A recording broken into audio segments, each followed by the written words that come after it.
Alright, it's end of day video. I spent most of the day taking the gauges apart,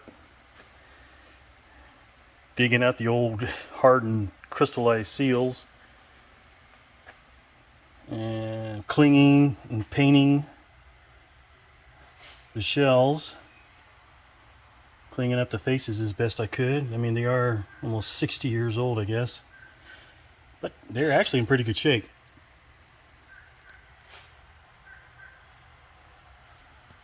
Got all the glass cleaned, just waiting for the paints to dry, and then I'll reassemble them.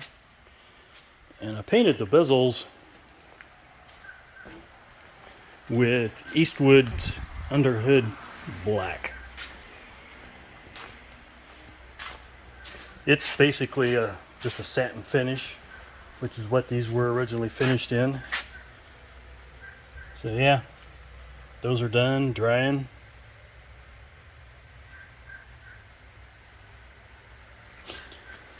And I helped my brother get the doors on. And just for an initial fitment, I mean, the gaps, at least the rocker panel gap looks good.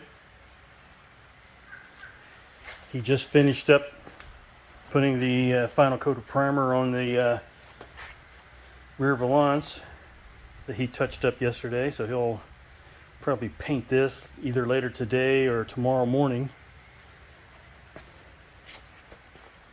The other door, and I put the clips on the rear fender, so he's going to put those on first. Get the rear door gaps good. So, oh, and I also got the PCV valve hooked up, plumbed in, I guess. So, yeah, I think that's it for today. Later. Well, for those of you who have been watching, you know about this white wire here. Well, I got a multimeter out, started checking wires, and I found out where it goes. It goes down here to this white wire. And as far as I know, this white wire on the at least the left-hand drive TR250 does nothing.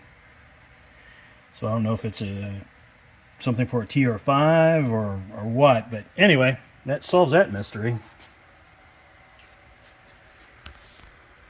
Later.